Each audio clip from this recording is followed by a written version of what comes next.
The next strum we will learn is strum 4, which is down, down, up, down, up.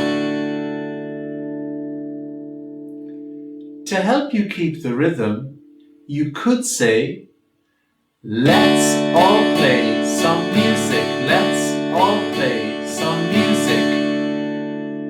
Down, down, up, down, down, down, up, down, up.